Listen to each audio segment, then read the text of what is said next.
Hallo, willkommen bei Leontron. Heute möchte ich euch zeigen, dass ein defektes BMS bei einer Lithiumbatterie nicht das Ende sein muss und wie man das bei unseren Batterien mit ein paar Handgriffen einfach wechseln kann. Zum Öffnen der Batterie müssen zuerst 4 Schrauben im Deckel gelöst werden.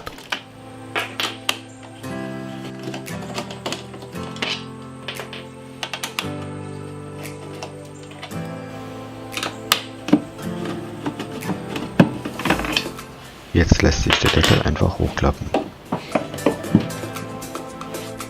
Um den Deckel abzunehmen, müssen die 2 Schrauben an den Batteriepolen gelöst werden.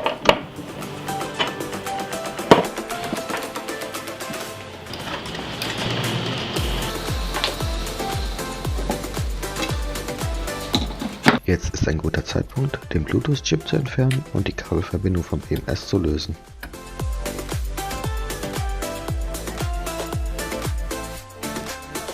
Als nächstes werden die Schrauben links und rechts vom BMS gelöst.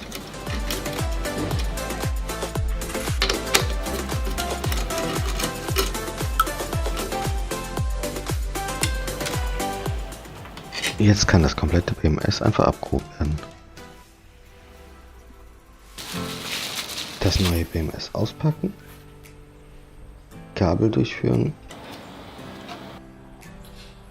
und richtig auf den Schrauben positionieren. Jetzt alle Stecker und den Bluetooth-Chip wieder mit dem BMS verbinden.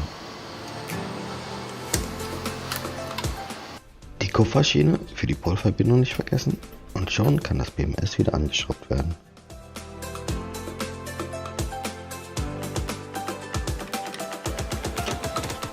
Nur noch den Deckel drauf und wieder festschrauben.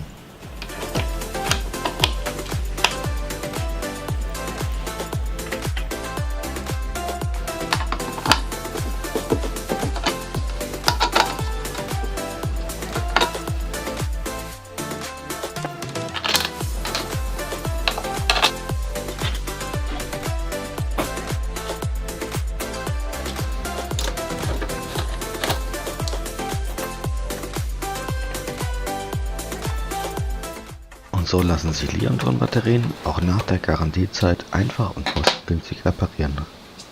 Vielen Dank fürs Zusehen.